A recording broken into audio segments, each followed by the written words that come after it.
hate it. James Ham is here. James, I got nothing. We're sitting here trying to do math. I just wanted the Kings to clinch a playoff spot on Saturday night. I thought that'd be the dopest thing ever. Yeah. And I don't think that it's happening. I think it's almost impossible. No, I think I just read that they have 4 games. Their magic number is 4 to clinch a playoff spot, 5 to clinch a home court advantage in the first round from the Action Network. But what we're trying to figure out is how to get there. So they'll get one tonight. We want to get there on Saturday. And I don't think you can get there on Saturday. The Warriors and Mavs play tonight. So that's going to drop it to 1 because someone's going to lose. One. So it's going to drop it 1. It's going to move to 3 by somebody. But it might not if OKC stays at 7. It may stay at 4. Yeah, but I'm also pretty sure that like if you just take one team that's below them, like the Suns. So if the Suns lose to the Lakers tonight and then you beat the Suns, that would be 3. And if you pick up one more, if you win on Saturday, that would be 4. And that would guarantee playoff spot. Maybe I'm crazy. No, it's going to happen. We just want it to happen on Saturday. So I think most likely it's going to happen on Monday. So the Thunder do have 2 games before Saturday also. What are the games? They have the Clippers again. Okay. And then they have your OK Lake show. Mm. They have a road trip where their 2 games are in Lake. It's Friday. They play Thursday the Clippers, Friday the Lakers, both in Los Angeles. So you can get 2 from Oklahoma City this weekend. Get 2 from Oklahoma City, and if you win Friday and win Saturday, boom, we've clinched on Saturday. I think the Mavs are the only way it doesn't happen, or the only one that's impossible of happening on Saturday because the game's Sunday. Yeah. Fine. I really don't think we fixed anything. I'm still it's complicated. FL. It's fine. Root for the Mavericks without Kyrie Irving. Luka Doncic all day tonight. You're listening to D-Lo and Casey on KIFM West Sacramento 98.5 FM, KRX QHD2 Sacramento. ESPN 1320, always live on the free Odyssey app. We're live in visual form as well on twitch.tv/ESPN 1320 and youtube.com/ESPN 1320, our 1320 Kings insider and creator of the Kings Beat. James Ham here to bring some intelligence to this program after the last 10 minutes. Hammer, what's your feeling after last night's sauna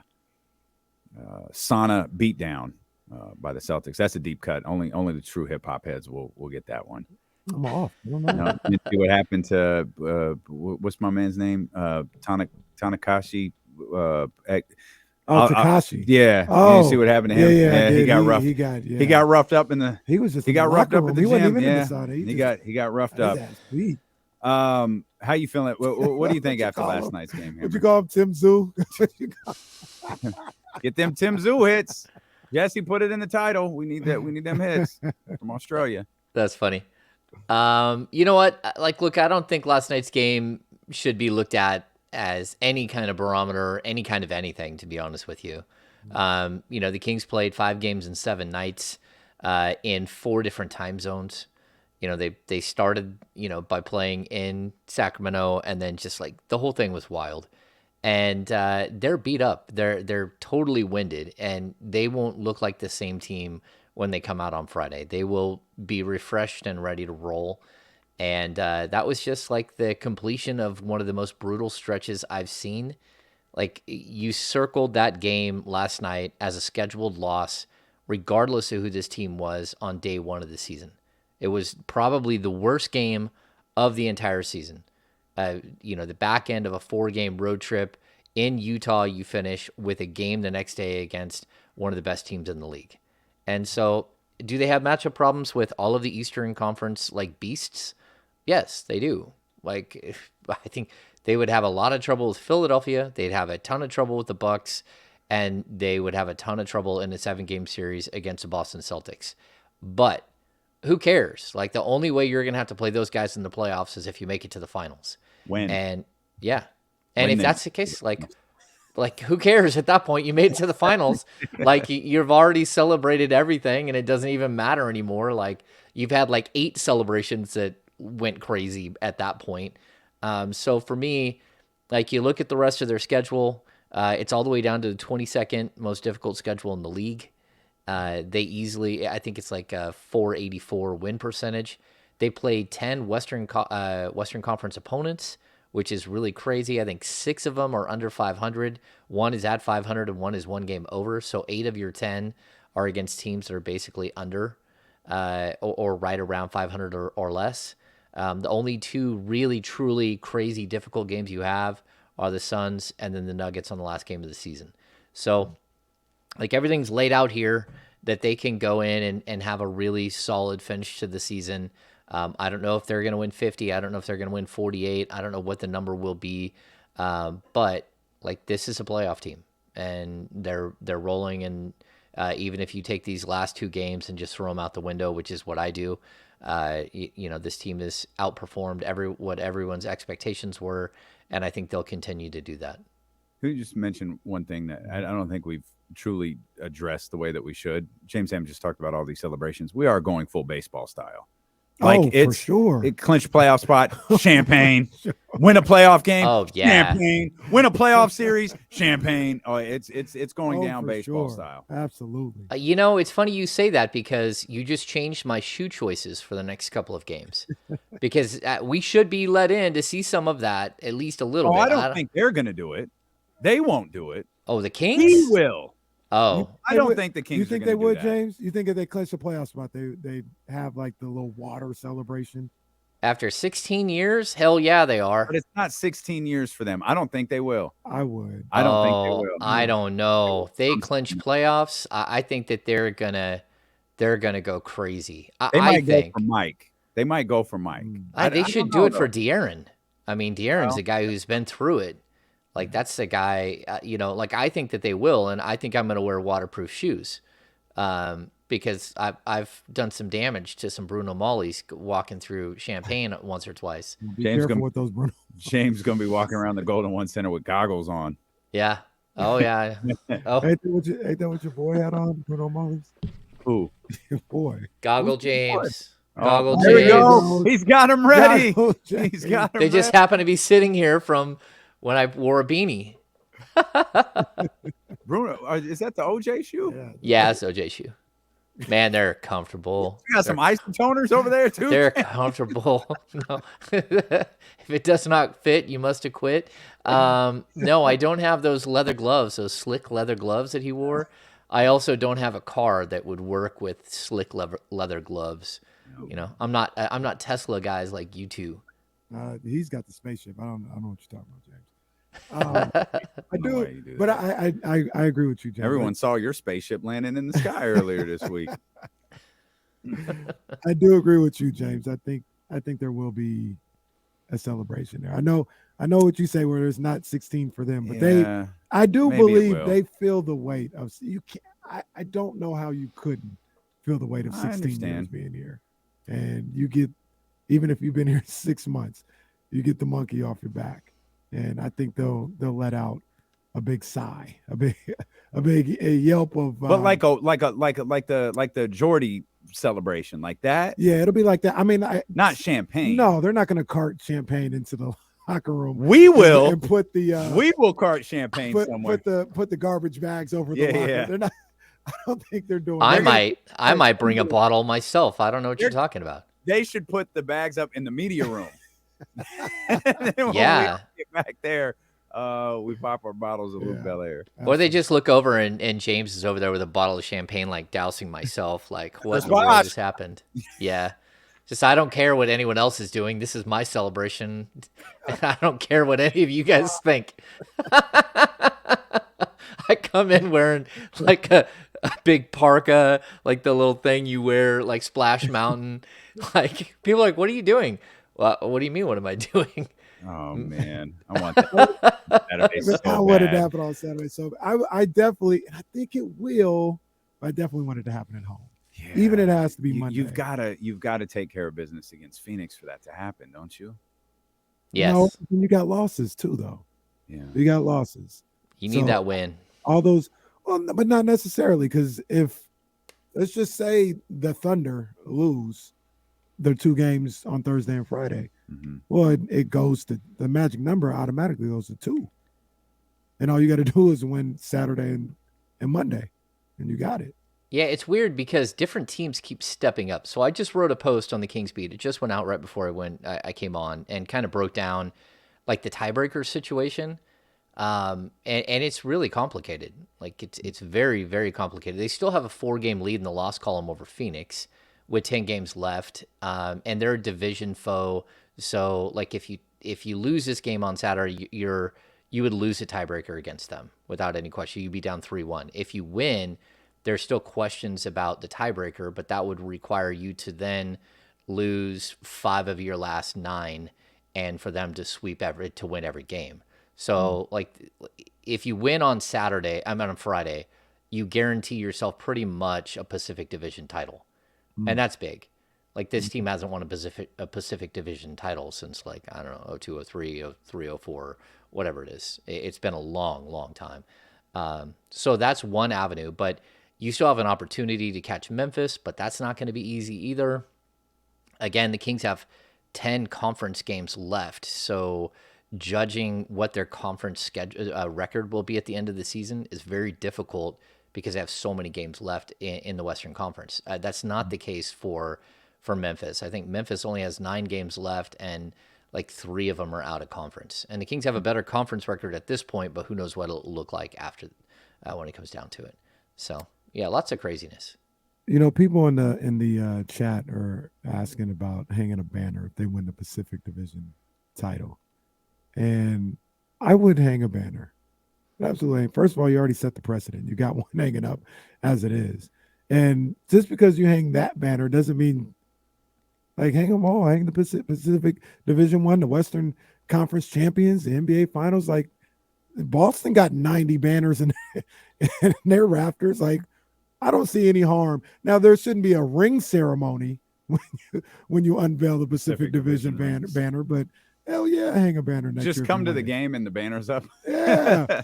Scott Moak mentions it in between the first and second quarter. Everybody look up there. And Pacific I'm telling you, they win a title, I'm just walking out on the court expecting my ring. Like, where's my ring too? Like, I like size 7.5. I need it. I need it ready or whatever it is. You and Sean Cunningham. We're just gonna walk out, just like we don't care. We're out here to get our ring. That's all. So, a lot of. Trying to think. Well, it was a different ownership group. The Maloof spot rings for everyone.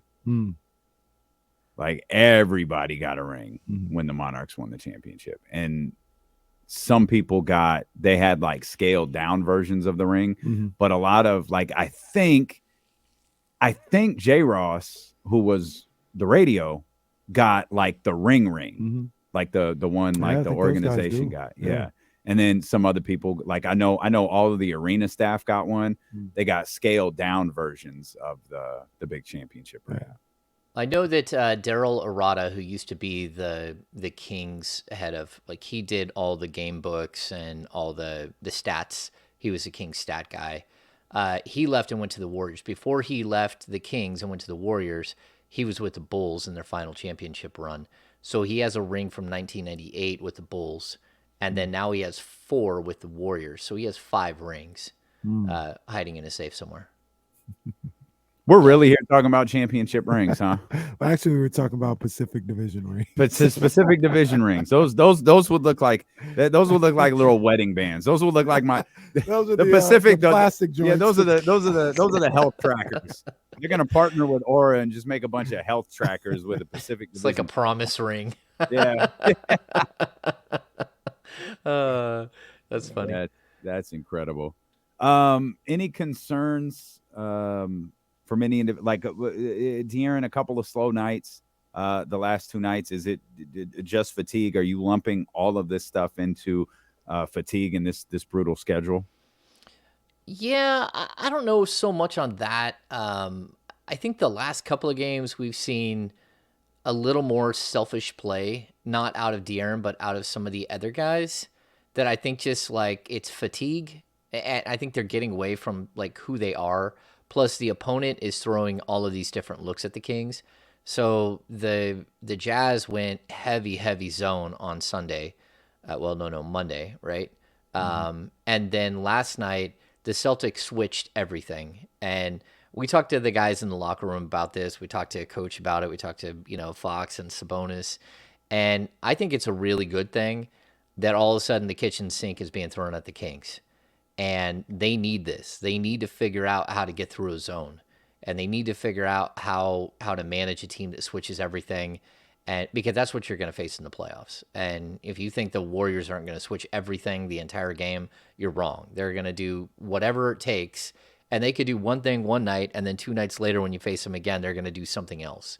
And so the Kings need to learn how to get through these moments, and they need their offense to be really good no matter what. They can't let off the gas, and I think that that's what we kind of saw last night. The Celtics just took them out of their game, and the Kings, once they were out of it, they didn't know how to get back in it. And then we saw some guys like trying to fight the system a little bit, and that's when it got ugly to me. And I wanted to see fourth quarter Fox.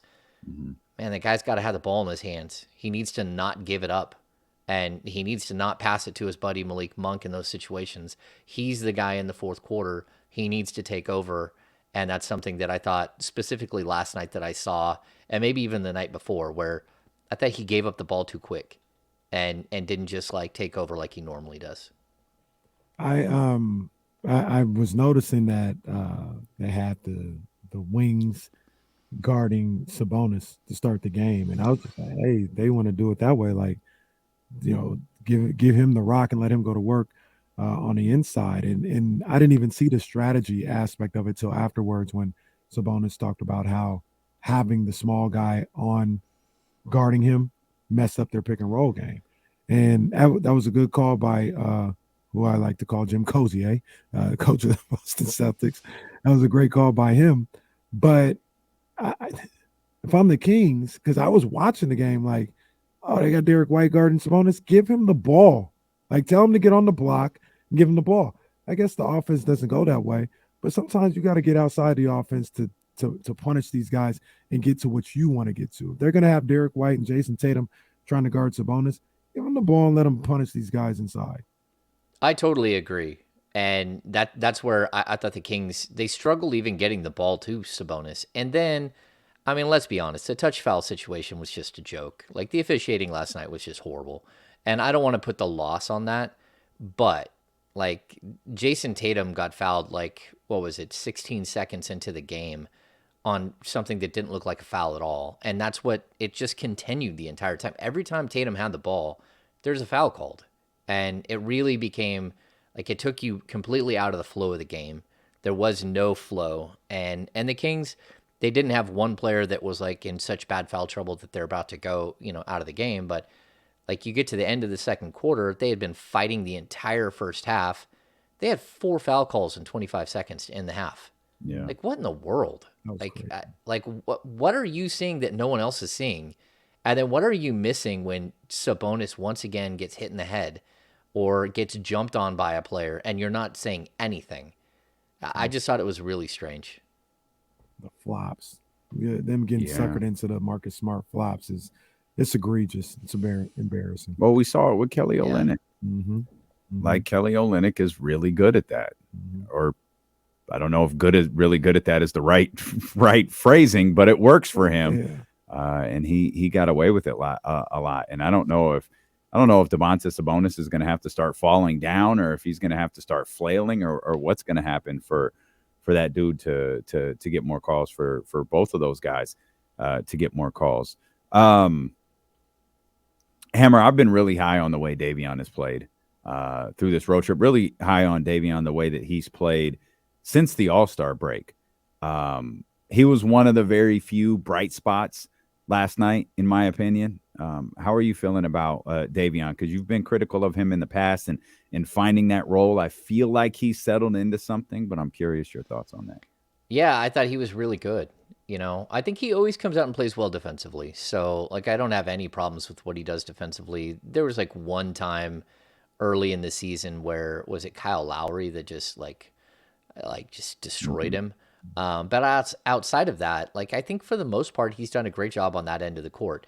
The thing that I want to see from him is to him to almost become invisible on the offensive end, in a way like that Trey Lyles can be invisible on the offensive end, or even Kessler, or Keegan Murray.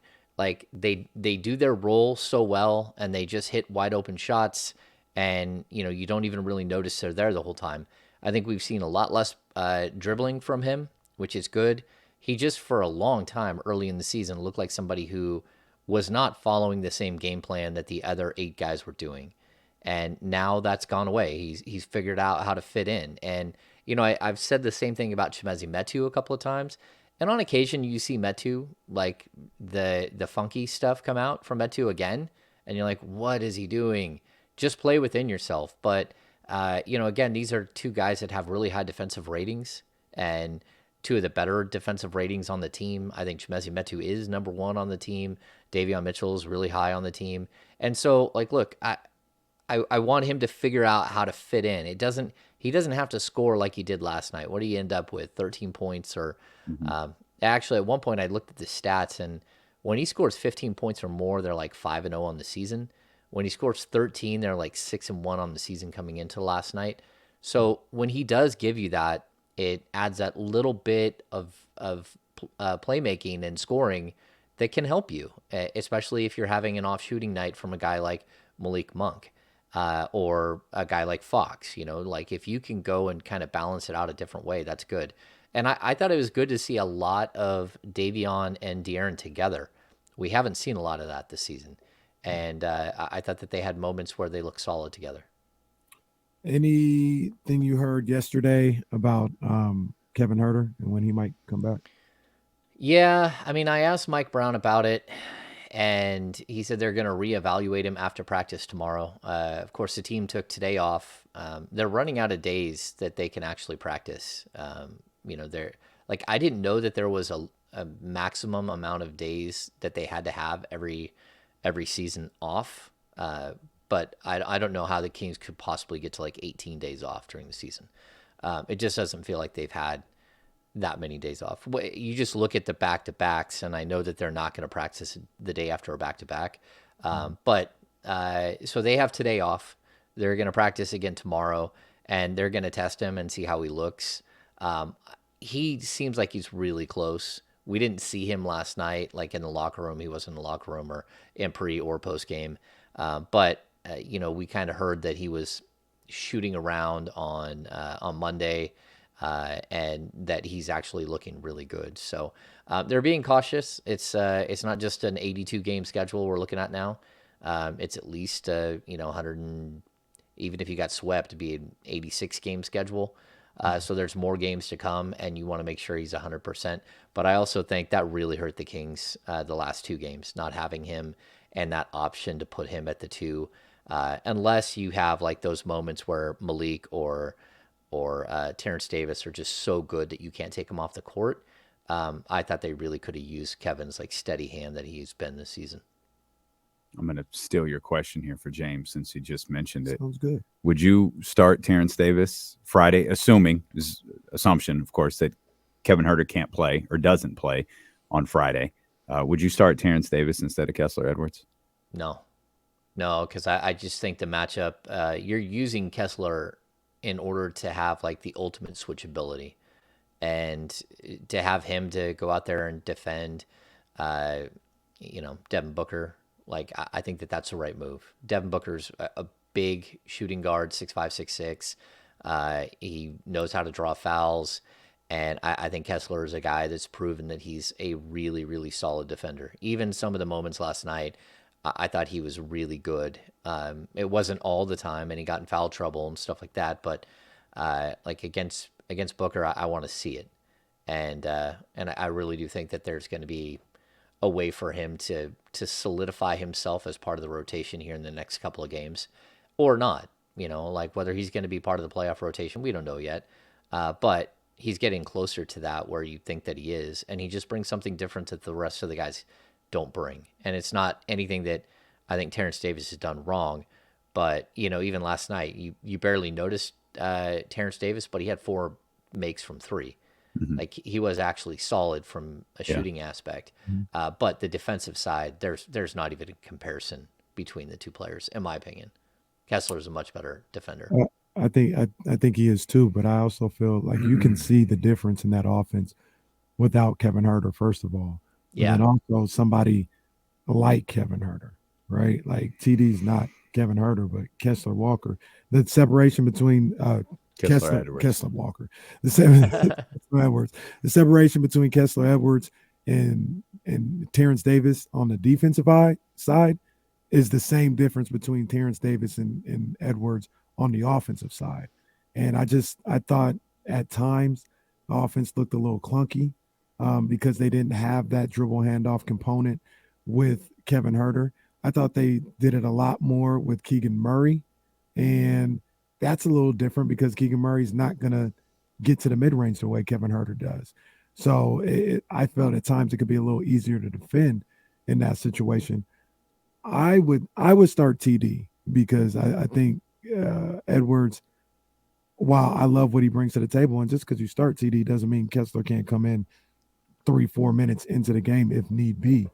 I just think it opens up so much for De'Aaron, for Domas, and for Keegan having another threat out there. That's what makes this team special on the offensive end. That threat of shooting all throughout the court, and I think you lose some of that with Kessler Edwards out there. Yeah, I mean, I get you, and I think it's always going to be like a personal preference saying Mike's going to go with whatever he's feeling that night, and I just think again, like Kessler brings just something different, and it's not just like what he does individually as a defender. It's that all of a sudden, if you have him on the court, you can switch 2-3-4 without any problems. Like you just have so much versatility on the defensive end for Harrison Barnes, for Keegan, and for him to just like bounce him back and forth between players, which is what, again, what we saw from Boston. Their switchability on the defensive end caused all kinds of problems. If you can do that, if you're the Kings, that's a good thing, and provide that length. And I get you on the offensive side of the ball, but if Kessler keeps shooting the 3 ball, then they'll be just fine. And I think what we're seeing right now from Keegan too, where he's just come around and like looks like the player we saw early in the season. That's big too. It really does take a lot of pressure off the offense when you have him and Harrison, and even if you're missing Kevin, it still becomes like a really solid rotation of shooters if you have those guys firing away. Let's come back. We'll talk more Kings basketball with our 1320 Kings insider James Ham with Dilo and Casey. Brought to you by Sky River Casino. Resumes here on Sacramento Sports Leader ESPN 1320. Oh man, gotta get my Kenny on to stand up here for a minute. Yeah, man, I'm not getting Ramsey. If the man wants to use all caps, that is not a that's not a 5-minute offense. Yeah, you gotta settle down. Cap's got bad vibes to him, but West B's back. We're happy to have West B in here. Appreciate you, Brody. Ramsey's quick. Don't mind Ramsey. He's quick. He's quick with the timeouts. That's funny. At least you didn't get the permanent block. At least I didn't have to search your name out of the ban list, along with Date Me 6'9". At least I didn't have to. So we're all good now. All good now. Ramsey's caught in a lot of bodies. Ramsey's like he's the body snatcher. What's Chris in The Wire? Oh yeah, Ramsey's Chris in The Wire. Chris and Snoop. Who is Snoop? Could somebody else be doing it too? Is it Dr. David? No, I don't think Dr. David is. I really think it's Ramsey. I don't know. Warren, maybe. I don't know who snatches him outside of Ramsey. Ramsey don't care about your status either. It don't matter. Like you could be big time. He'll still ban put you in the vacants. Yep. I saw some vacants when I was in Baltimore last time. They probably weren't vacant. I saw that in downtown Detroit. It's like, Jesus, what is under there?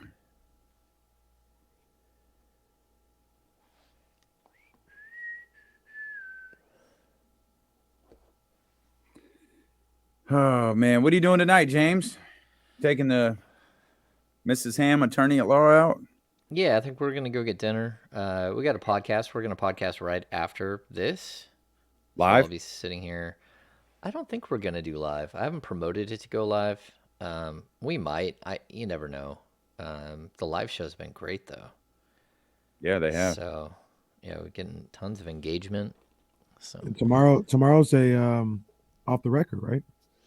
tomorrow is Off the Record with the King's Beat Virtual Happy Hour Part 12 National Voice with Sam Amick. Yes, from 5:30 to 7:30. So if you guys are not King's Beat premium subscribers, go and become premium subscribers. Kingsbeat.com. Yes. Kingsbeat. And we just added a comment section. Super excited. Beehive just developed their comment section, so you can now make comments on the King's Beat. On the website? Yeah. Oh, excellent. Yep. Excellent.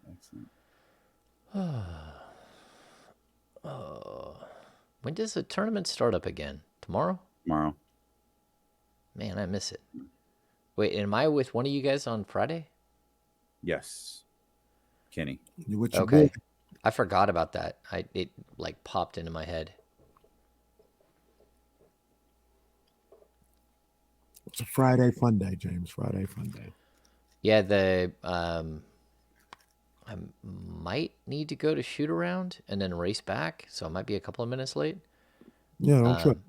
Do what Yeah, you got. because we've got the whatchamacallit, the Stockton Kings are playing at like 11 o'clock at Golden One Center. It's their final game of the season. Well, their final regular season game. They play tomorrow or Friday. I thought they played tomorrow. I could be wrong though. I think it's Friday. I could be wrong. Yeah, I'm not sure.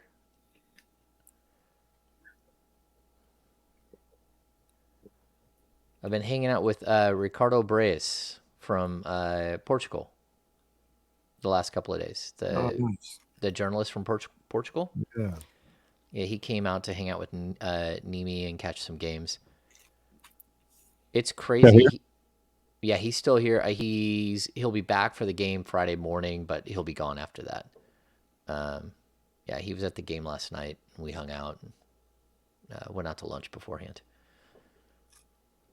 He calls games in the middle of the night, like he calls NBA games in Portuguese. Like he's in a studio and they actually call NBA. Like every night they call between 2 and 3 games.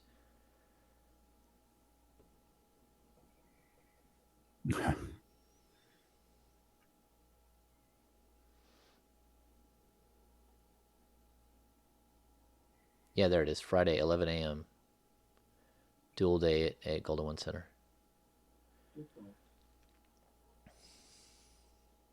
Is Keita better than Metu?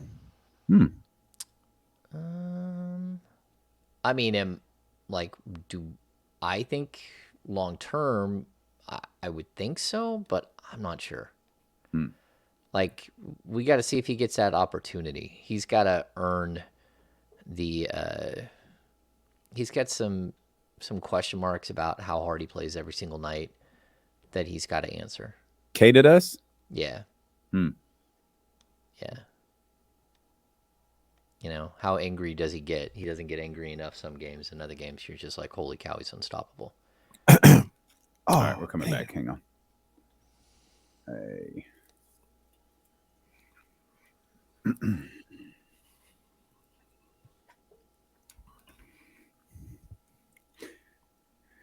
You can check out our conversation with King Combs over on the Corners of the Culture podcast. New episode drops tomorrow on the birth of Bay Area hip hop.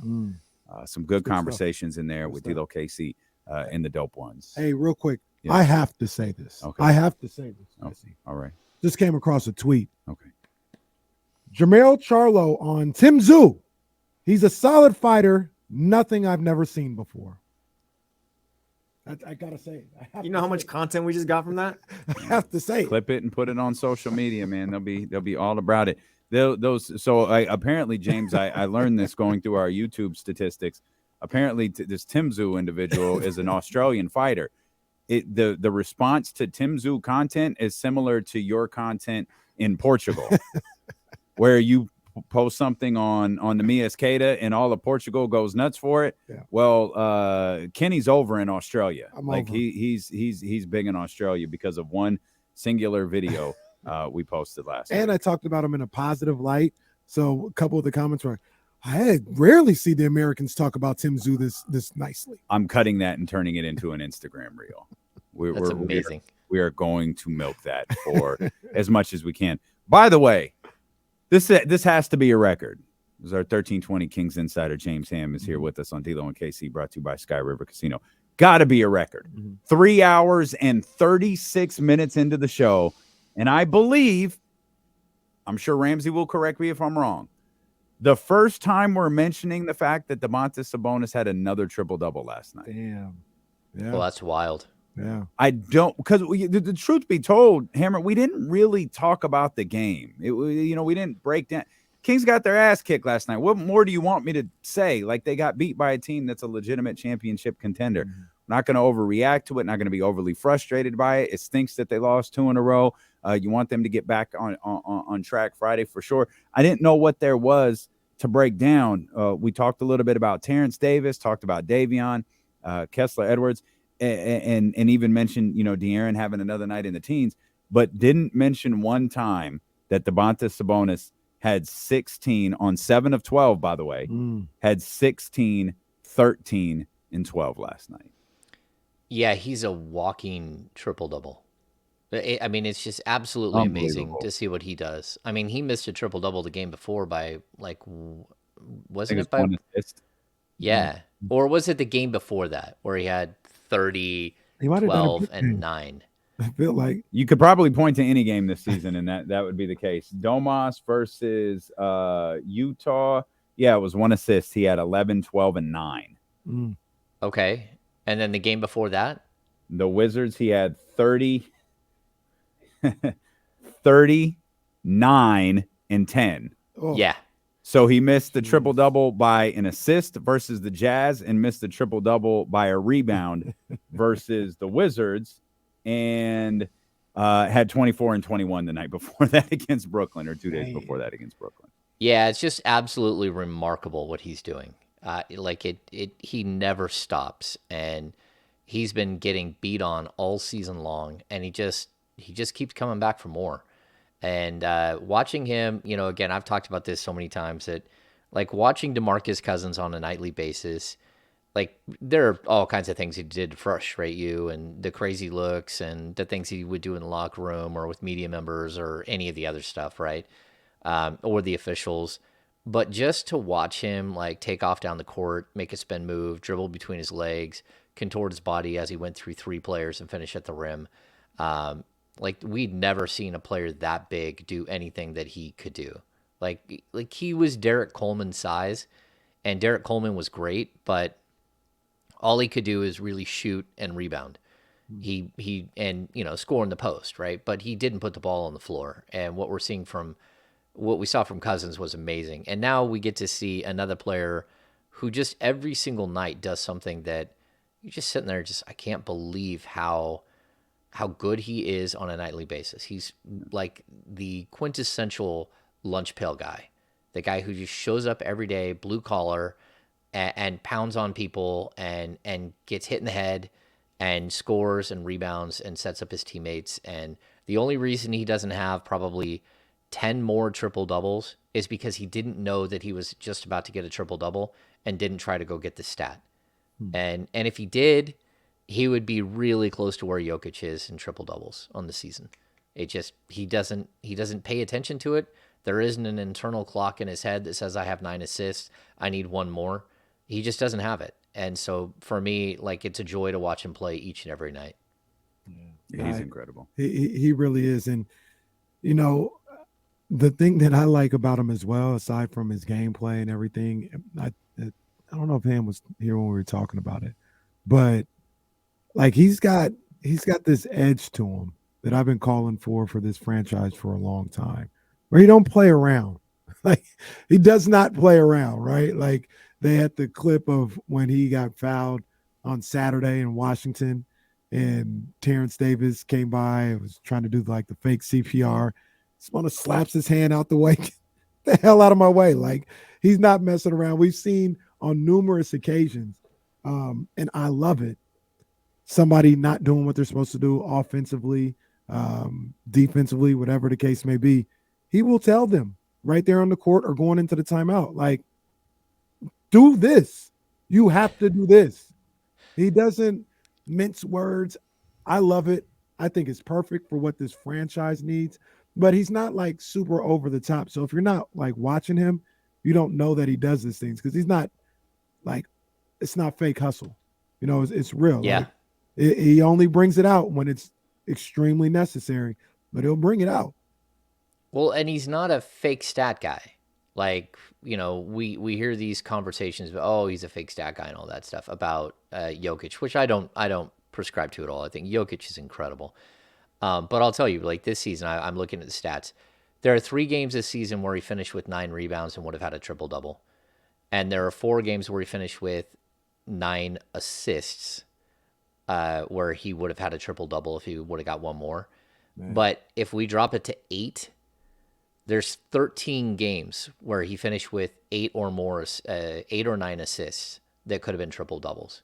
So you add that to the 3, he could have 16 more triple-doubles. And like, look, if he were a guy that knew that and was like focused on that, he would have gone out. You know, there are guys that do that go out and know where they're at as far as triple-doubles and go get that extra 1 or 2. And it's crazy what he's able to do on a nightly basis. How much of the stuff, you know, obviously he is just incredibly talented, but the stuff Kenny was talking about, like that no nonsense stuff, man, how much of that do you think you can attribute to growing up in a basketball home? You know, his dad is obviously a phenomenal player, no nonsense guy. Mm-hmm. Like I have to imagine that had a big impact on Domas as well. Yeah, I think it's not just, you know, you can look at a lot of different things when it comes to like Arvydas Sabonis, like sure, like full on no nonsense guy, like as a human being, he's a no nonsense guy, but also like he's Lithuanian/Russian, you know, like he comes from a culture where like you don't have a lot and you appreciate everything that you have, and the fact that he ends up being this incredible basketball player and has this life that so many people that he grew up with and around just would never, ever have the opportunity to have. I mean, you know, you go back to his contracts. I don't know if he made $2 million ever in his career just because that was the NBA at that time. But that was like so far and above what what anyone that he ever knew as like the people around him growing up would possibly make. And we're not talking about like here in the United States, like, oh, you made it big, you know, you made X amount of dollars, and that's so much more than some of the people you grew up with.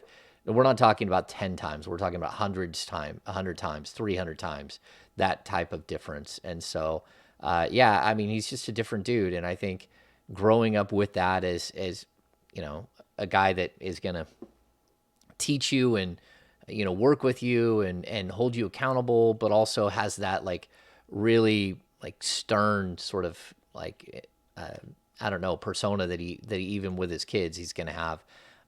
And then on top of that, like, look, he grew up like Domas actually grew up with some of those Portland Trailblazers as like his parents' friends and stuff. Like you're gonna be around more people. You know, we're watching right now like the number 1 high school player in the world, right? I mean, in the U.S., the number 1 high school player is a sophomore, and it's one of Carlos Boozer's twins. So like he's grown up. It's not just around Carlos, but he grew up around, you know, all of the Utah Jazz and all of the Chicago Bulls and the Cavs and all that stuff. Like they were part of it. That's what they know. And so it's kind of a cool thing to see a guy who's a kid of a player who really does actually make it. And it's not that rare. I mean, Klay Thompson is a guy who, you know, his dad played in the league. There's a ton of guys. Well, actually, Klay and Steph, both of them. But yeah, I think it does play into it. I want to ask you something about Mike Brown. You saw him last night. You talked to him after the game last night. We've seen him in the past, like, be very upset with his team if they don't perform. the way he thinks they should. Did you think he felt that way last night, or was it just kind of talked about it earlier, Damon? Like he just like, yeah, we just they got us. They got us good last night. Was it more of that, or was he fired up about what happened in that second half? No, I think it was more of like that's a really good team, and like no one wants to talk about the elephant in the room. No one wants to use it as an excuse, but like Mike even talked about, like he doesn't play and he was exhausted. Like everyone's exhausted. Like a trip like that, 5 games in 7 days is wild, especially in all the. They look tired. I mean, interrupt you, but they looked tired last night, and that was like one of the first times last night. I was talking about it earlier in the show about like the shots. They were just short. Sabonis had an air ball late in that game. Like in the second half, they looked like they were out of gas. Even though I'll point this out too, like a lot of times, even if it's not that, if it's like in the third and fourth quarters, they had a bunch of 3-pointers come up short, a bunch. And you could just see they didn't have any legs. But like rewind to any point in the game and you can see that the crispness to them wasn't there. They're just fatigued. It is what it is. Like I'm not going to, like they don't want to put the blame on it. Chances are they're still going to lose to the Celtics. But the game would have been better if they would have been fresh. If they would have had 2 days off before the game like the Celtics did. So the Celtics are on a 6-game road trip, and they had 2 days off to prepare for that game. And the Kings are playing a back-to-back. And someone, I think it was Brendan, pointed out, he's like, why didn't the NBA just push the Celtics back one more day? Because the Celtics have another 2 days off. Why didn't they just push them back? And so it would be more balanced and fair. It's like, well, I don't know if you saw the officiating, but that's not always the plan. Balance and fair is not always the plan. Late in the season, bad teams have horrible schedules. And the Kings were a bad team last year. They're a bad team the previous 15 years before that. They have a bad schedule. They have the most back-to-backs in the second half of the season. And it's kind of like, let's hurry up and get this thing over, right? Because that's what it typically is. And all of a sudden, they're not a hurry up and get things over team. And they still have the schedule of that team. And that's part of why, it takes a while to get good in the NBA. Matt Barnes said in the postgame last night with Paul Pierce that the game was a reality check for Sacramento. What do you think of that remark? You think that's fair? No. Yeah, I don't either. Like what kind of reality check that a team, the second best team in the NBA probably, can beat you on the second night of back-to-back in the 5th game in 7 nights when you just flew in from Utah and they were waiting in your hometown for a couple of days? Like, I don't know what it is you're trying to say there. Like, at the end of the day, like, there's nothing, you shouldn't feel ashamed or bad about that loss at all. I feel like it may have been a wake up to the type of competition that's out there. Maybe that's what he meant. I just thought the remark, when presented with context of the Kings schedule and the fact that, unless I've missed it, and De'Aaron and Domas and Mike and everyone else is running around talking about winning an NBA championship, I didn't think that the remark was fair. It's like Bonte Hill's level of contenders. It's like, okay, like, wait a minute, who's lumped the Sacramento Kings in as a contender? Like, we're talking about like nothing that happened against the Boston Celtics, the Milwaukee Bucks, the Philadelphia 76ers has anything to do with coming out of the Western Conference. Right. Because last night's game wasn't versus Denver or Memphis or Phoenix or Golden State. Now, if last night's game happens Friday, yeah, I'm going to have a problem. I'm going to be concerned. But that might be a reality check. But that's not what last night was. Okay, so here I would even respond with this reality. The Kings are 1-1 against the Denver Nuggets. They're 2-2 against the Memphis Grizzlies. They're 1-2 against the Phoenix Suns. They're 3-1 against the Los Angeles Clippers. Those are the other teams in the top 5. Okay, they're over 500, or they're right at 500 if you don't want to add in the Clippers at the end of it. Like, this is a really solid team that has beat really good opponents. What they can't do right now is, like, if you think they're good enough to go into the finals today. Now, like, look, I think that's the other thing that's missed. If somehow this team does make the finals, and I'm not saying they're going to, they'll be a different team by then. they will have experience. They will have gone through the rigors of 3 rounds of playoffs. We haven't really acknowledged that that's like 3 months away. That's like a whole other season if that happens. And it's every other day or there is no more back-to-backs. There's no more 5 games in 7 nights. Mm-hmm. Like the playoff schedule is totally different. But that's what like you have to look at too. Like if they do somehow get there, look at all the experience they'll gain just by 1 playoff series. But if you start talking about 2 playoff series, somehow they make it to a 3rd playoff series. That's just like skipping steps for this team. And that's huge. That's what, this season has been about, is about like becoming much better than anyone thought you could be, but then continuing to stay focused on improving and not just saying, hey, look how good we are. This is amazing. Woo! And then shirking off a couple of games and not paying attention and getting run over. This team hasn't lost 3 in a row since November. They hadn't lost 2 in a row since like the first week of February. February 3rd and 5th. I just looked at that. Yeah, so again, but if you just want to celebrate like the small achievements, then you would have like let yourself down a little bit. Mike Brown and the way that he's coached his team and kept them on like a path, to me, it really has allowed them to grow, 1 or 2 or 3 seasons in one. And that's huge because, you can just like forget how this is about growth and about learning and about getting better every day. You can forget about that when you're winning and having a good time. And Mike hasn't allowed that to happen. And so I think it's a good thing. Like, this is about next year. It's about the year after. And it's still about this year. Like, just enjoy the ride. I just keep saying, just enjoy it. Like, why get ahead of yourself? Why make random claims that, you don't belong or anything else? Like, none of that makes any sense. Like, just enjoy it. The other thing about it too, James, that we talk about is a game like that happens in the playoffs. It's a playoff series. Adjustments are made. Mm-hmm. We talk about little things about the smaller guys guarding Sabonis, and they weren't really ready for that. Okay. The staff is going to get in the film room, get together and fix that for the next game. Like that's, and there'll be adjustments to that, and then an adjustment to the adjustment, things of that nature. There's plenty of games in a playoff series where a team wins by 20, 30 points. With the Warriors lose last year in Memphis by like 35 or something like that, and they came back and they closed the series out. So, when you talk about one game, you don't want to see it go down that way. But people always want to talk about, this is playoff basketball. Well, playoff basketball is also adjustments made by teams from game to game. Oh yeah, totally. And again, I didn't hear what Matt said, so like I don't know like if I'm taking him out of context. So if I am, apologies there. I'm just saying like there's a lot of this stuff going on right now where I just think people are like getting so far ahead of themselves. And trying to overanalyze whether it's nationally or locally, and just like let the whole thing happen. Like just whatever's going to happen, just embrace it. Buy your playoff tickets if you can afford to.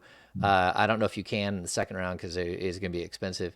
But also, I think at some point here, celebrate Mike Brown, celebrate De'Aaron Fox, celebrate Domantas Sabonis, celebrate Vivek Ranadive, who like somehow found a way to step back and let this team grow. Celebrate Monty McNair. Oh. Like that's what this should be now about. The team's doing well. Vivek stepped back. He's got nothing to do with it.